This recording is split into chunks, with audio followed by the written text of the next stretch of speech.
नमस्कार, आप देख रहे न्यूज 18। मैं हूं आपके साथ मेनका चौधरी। आजमगढ़ और रामपुर में हुए लोकसभा उपचुनाव के नतीजे कल यानी कि रविवार को आएंगे। दोनों सीटों पर समाजवादी पार्टी और बीजेपी के बीच कड़ी टक्कर है। दोनों सीटों पर दोनों ही पार्टियों ने अपनी अपनी जीत के दावे किए हैं।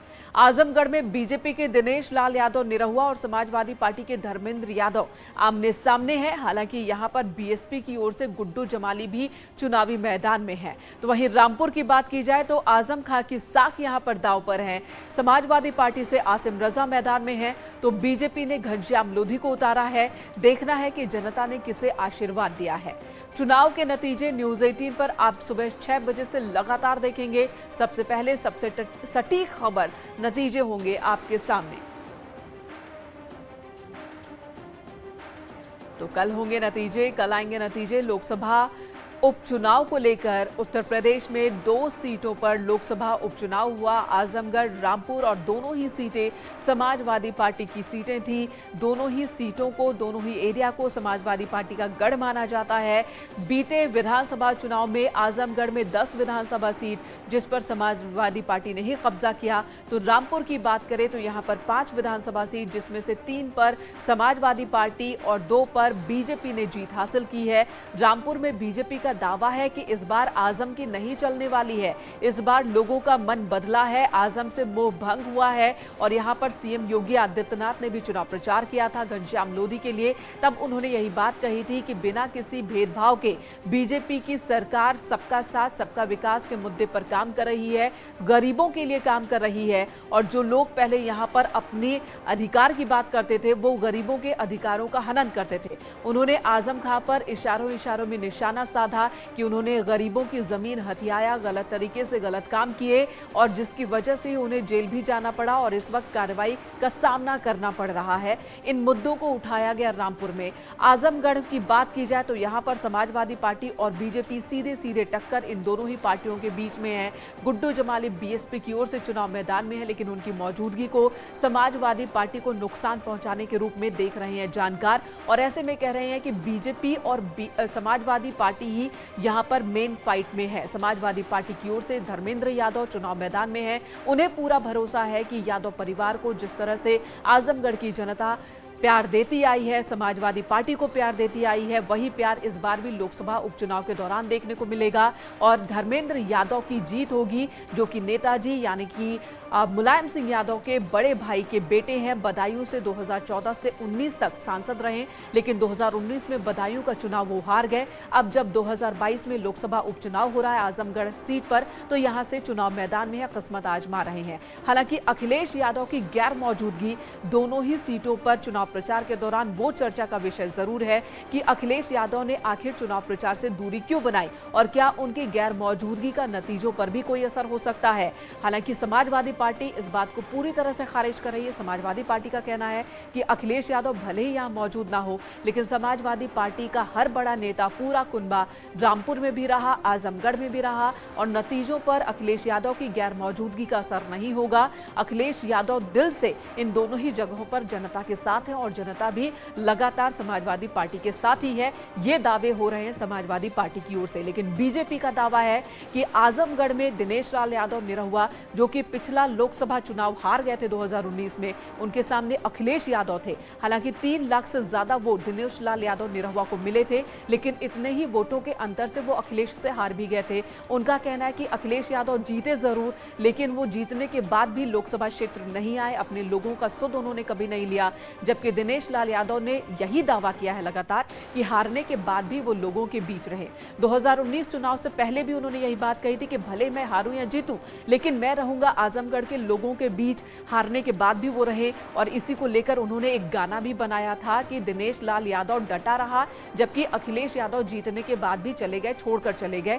कोरोना काल के दौरान भी हमने देखा कि अखिलेश यादव भले ही ना हो यहां पर, लेकिन दिनेश लाल यादव लगातार लोगों के बीच थे और यही दावे बीजेपी कर रही यही है कि लोगों का मन बदला है और अब लोग चाहते हैं कि डबल इंजन की सरकार की तरह ही यहां पर आजमगढ़ में भी जो सांसद हो वो बीजेपी का ही हो और अगले 1.5 साल में 15 साल का काम कर दिखाएंगे। ये दावे किए गए, वायदे किए गए दिनेश लाल यादव की ओर से और एक मौका उन्होंने आजमगढ़ की जनता से मांगा है। अब आजमगढ़ की जनता कितना उन्हें वक्त देती है, कितना मौका देती है, ये तो कल साफ हो जाएगा जब नतीजे सामने आएंगे। या फिर धर्मेंद्र यादव, जिनके चुनाव प्रचार के लिए समाजवादी पार्टी के तमाम बड़े लीडर मौजूद थे, अखिलेश यादव को छोड़कर, डिंपल को छोड़कर, यहां तक कि गठबंधन पार्टियों के भी बड़े नेता यहां पर मौजूद थे। ओम प्रकाश राजभर भी पहुंचे, जयंत चौधरी भी पहुंचे, उन्होंने भी धर्मेंद्र यादव के लिए चुनाव प्रचार किया।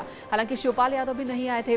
शिवपाल यादव से जब पूछा गया कि आप चुनाव प्रचार के लिए क्यों नहीं पहुंचे, तो उनका कहना था उन्हें बुलाया नहीं गया, उनके लिए उनके नाम का कहीं कोई जिक्र नहीं हुआ और इसलिए वो नहीं पहुंचे।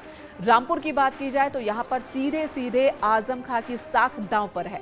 कहा यह भी जा रहा कि अखिलेश यादव ने आजम खां के कंधों पर ही जिम्मेदारी छोड़ दी रामपुर की कि अब आप ही जीत कर दिखाइए और आप ही मेहनत कीजिए, समाजवादी पार्टी को यहां पर जीत दिलाइए। इसे इस तरीके से भी देखा जा रहा है कि बीते दिनों अखिलेश यादव और आजम खां के बीच जो मनमुटाव रहे हैं उसका यह नतीजा है कि रामपुर नहीं पहुंचे अखिलेश यादव। एक मंच पर आजम खां के साथ अखिलेश यादव नहीं दिखे। आजम खां ने बार बार चुनाव प्रचार के दौरान यही अनाउंस किया और लोगों से अपील की कि उनकी इज्जत, उनकी साख दांव पर है, उनके चेहरे पर कालिख नहीं पुतनी चाहिए और रामपुर की जनता समाजवादी पार्टी के कैंडिडेट को जीत दिलाए और एक बार फिर से उनका साथ निभाए। ये बार बार मांग रखी गई, ये बार बार अपील की गई आजम खां की ओर से। ये जो आप मंच देख रहे हैं, ये जो तस्वीर देख रहे हैं, जनसभा की तस्वीर देख रहे हैं, आजमगढ़ में जब जनसभा कर रहे थे, आजमगढ़ में पहुंचे थे जब आजम खां, धर्मेंद्र यादव के लिए उन्होंने चुनाव प्रचार किया। रामपुर में भी उन्होंने चुनाव प्रचार किया और आजमगढ़ में भी चुनाव प्रचार किया और इस मंच पर धर्मेंद्र यादव जरूर हैं आजम खां के साथ, लेकिन अखिलेश यादव नहीं पहुंचे थे और यही कहा जा रहा है कि ये दोनों ही लोकसभा सीटों से अखिलेश यादव ने जो दूरी बनाई है, तो यहां पर अग्नि परीक्षा एक तरफ आजम खां की है, दूसरी तरफ धर्मेंद्र यादव की भी है कि अपने बलबूते पर ये दोनों सीटों को वो जीत कर आए।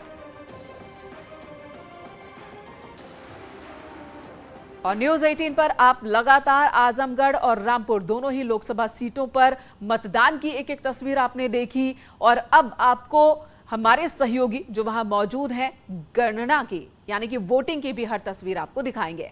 आजमगढ़ से अनामिका सिंह इस वक्त हमारे साथ मौजूद हैं और रामपुर से विशाल सक्सेना हमारे साथ मौजूद हैं। आजमगढ़ का रुख पहले कर लेते हैं। अनामिका, वोटिंग हो चुकी है, नतीजों का अब इंतजार है। आजमगढ़, रामपुर दोनों ही जगहों पर समाजवादी पार्टी और बीजेपी ने अपनी अपनी जीत के दावे किए हैं। आजमगढ़ की बात करें, तैयारी प्रशासन की किस तरह की दिख रही है?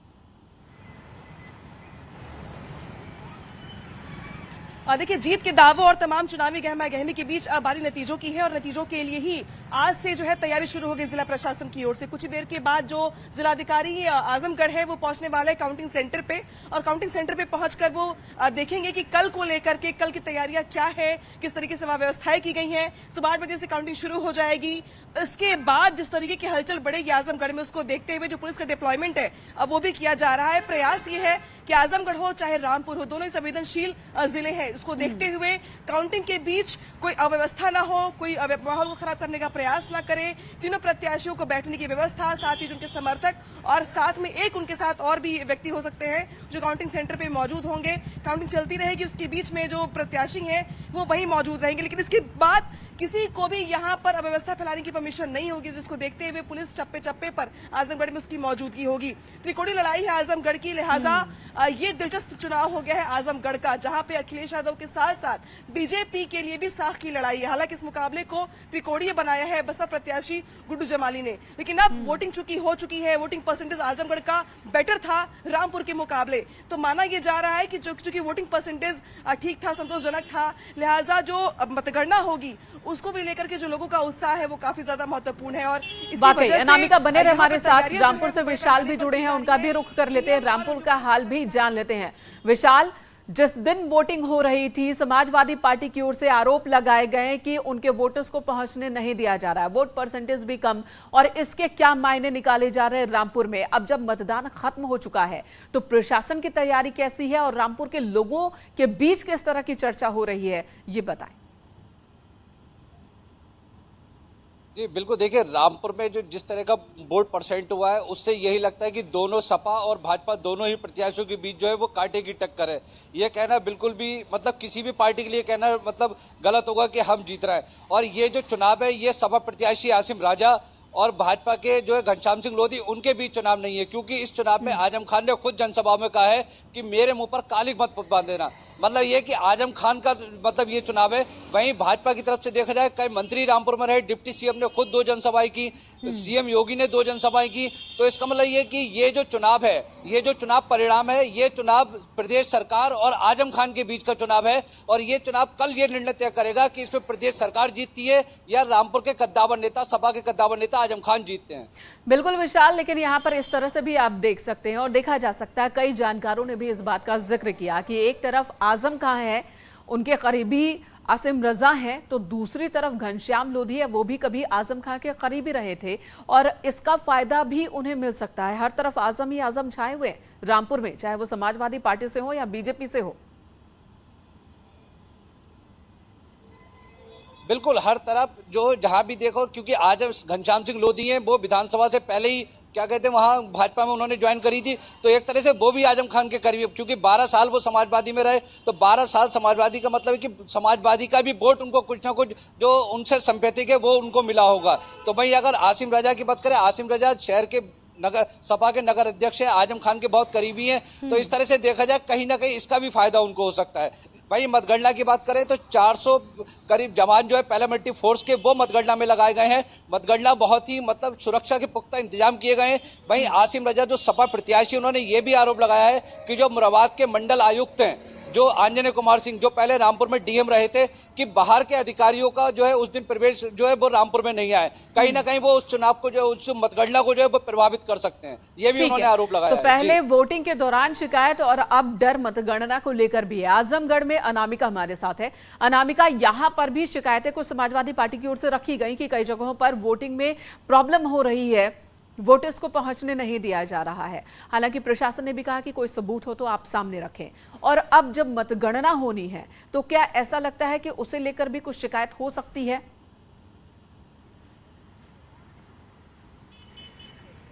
और देखिए ये दोनों ही जिले संवेदनशील हैं और समाजवादी पार्टी बीजेपी के बीच टक्कर है। तो हमने ये भी देखा है कि समाजवादी पार्टी के कार्यकर्ता कुछ मामलों में अग्रेसिव हो जाते हैं। हालांकि 23 जून को जब वोटिंग हो रही थी उस वक्त भी चाहे रामपुर हो या फिर आजमगढ़ हो, हालांकि रामपुर को लेकर शिकायत ज्यादा की गई थी, लेकिन आजमगढ़ को भी मेंशन किया गया था कि आजमगढ़ के कुछ इलाके ऐसे हैं जहां पे वोटर्स घर से बाहर निकल नहीं पा रहे हैं, पोलिंग स्टेशन तक पहुंच नहीं पा रहे हैं। इसकी शिकायत बाकायदे समाजवादी पार्टी ने इलेक्शन कमीशन में भी की थी। लेकिन चूंकि वोटिंग खत्म हो चुकी है, अब बारी अंतिम परिणाम की है, अब बारी काउंटिंग की है और काउंटिंग को लेकर भी समाजवादी पार्टी के कार्यकर्ता ज्यादा सजग हैं, अलर्ट है। हालांकि धर्मेंद्र यादव को लेकर कहा जा रहा है कि वो फिलहाल आजमगढ़ में नहीं, लेकिन काउंटिंग के मौके पर पहुंच जाएंगे वो। ऐसे में समाजवादी पार्टी हो, बसपा हो या फिर बीजेपी, तीनों ही पार्टियों के लिए ये चुनाव काफी महत्वपूर्ण इसलिए भी हो जाता है क्योंकि इसी के जरिए ये माना जाएगा कि 2024 को लेकर तैयारी क्या है आजमगढ़ को लेकर। आजमगढ़ जो कि पूर्वांचल का एपिक सेंटर माना जाता है क्योंकि संदेश बढ़ा जाता है यहाँ से। समाजवादी पार्टी के हौसले बुलंद जरूर है यहाँ पे 10 विधायकों के बलबूते, लेकिन बीजेपी बिल्कुल अनामिका, हम देखते हैं इसे समाजवादी पार्टी का गढ़ कहते हैं, चाहे वो आजमगढ़ हो या फिर रामपुर हो। लेकिन जब बात फाइट होती है चौतरफा, तब वहां पर बीजेपी कामयाब होने में कई बार सफल रही है, जीतने में कई बार सफल रही है। लेकिन जब सीधी सीधी फाइट होती है तो बीजेपी के लिए मुश्किल हो जाती है।